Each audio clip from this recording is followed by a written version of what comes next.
안녕하세요, 알남입니다. 오늘은 제가 주식 분석하는 방법에 대해서 한번 이야기를 해보려고 합니다.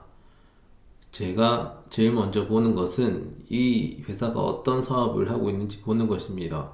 누구나 알 수 있는 쉬운 일을 하는 기업이 좋다고 해서 그런 기업을 찾고 있고, 부동산, 인프라 쪽이 좋은 것 같아서 그런 주식 위주로 투자를 하고 있습니다. 첫 번째 주식 분석하는 방법은 바로 주식의 차트를 살펴보는 것입니다. 차트를 살펴보는 것은 매우 간단합니다. 주식이 장기적으로 상향을 하고 있는지 살펴보는 것입니다. 검색만 하면 누구나 알 수 있는 차트입니다. 이 차트가 중요한 이유는 장기적으로 회사의 주가가 어떻게 움직이는지 살펴볼 수 있기 때문입니다. 두 번째로 살펴보는 것은 순이익이 증가하고 있는지 살펴보는 것입니다. 회사의 실적이 꾸준하게 상승을 하는지 살펴보는 것입니다. 반짝 1년, 2년 정도 잘할 수 있는 회사는 많습니다.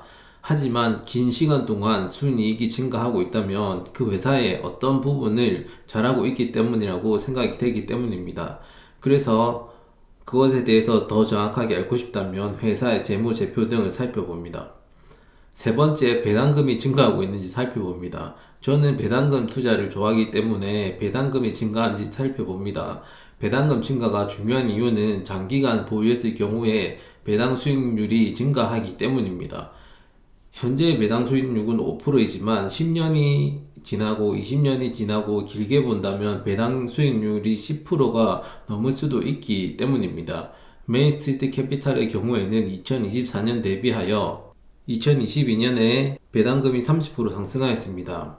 네 번째는 고배당 주식입니다. 고배당 주식을 좋아하는 이유는 간단합니다. 주가가 떨어져도 떨어진 주가만큼 배당금을 받으면 손해를 줄일 수 있기 때문입니다. 맥커리 인프라의 경우 고점 대비 6% 정도 떨어졌지만 올해 6월이 되면 1년 배당을 받기 때문에 약 5% 이상입니다. 주가가 떨어져서 손해가 발생했지만 배당으로 커버를 했습니다. 마지막으로 주식이 적정 가격인가를 살펴보는 것이 가장 중요합니다. 재테크의 기본은 낮은 가격에 사서 비싼 가격에 파는 것이니까요. 하지만 저는 적정 가격을 구할 만큼 능력이 없다는 것을 알고 있습니다.